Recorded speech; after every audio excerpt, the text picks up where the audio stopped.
Hey guys, this is the second time I'm doing this video because the last time there was a car alarm and that was a really good video and now I have to redo it because of a stupid car alarm.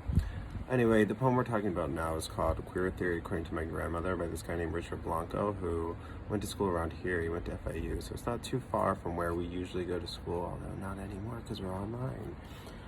I find it to be a really interesting poem because it highlights a couple things. One thing is a lot of the stereotypes that people have about what makes somebody gay and what makes somebody straight. But it also highlights a lot of the stereotypes people have about masculinity and femininity.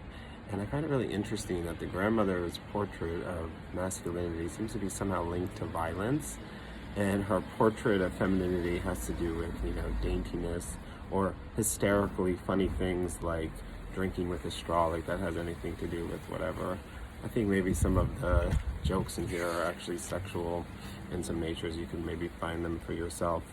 I also wanted to talk about something that I found to be really interesting at the end of the poem, which is in the questions the author is writing.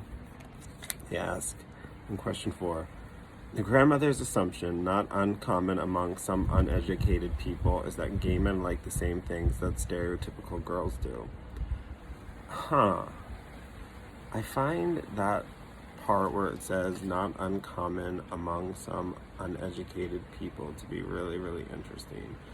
First off, it sounds like they're trying to be incredibly politically correct, but I've also found that actually educated people have been exploring the relationship between femininity and sexuality for a very long time. There's been a lot of different studies about this. There's a study that has to do with how a mother's pheromones at birth may affect their son's sexuality.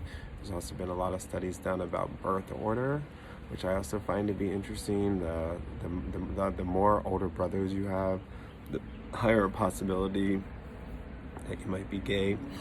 I thought it was a very strange editorial sort of statement. Anyway, there's a lot in this poem. It's really fun. It's really funny.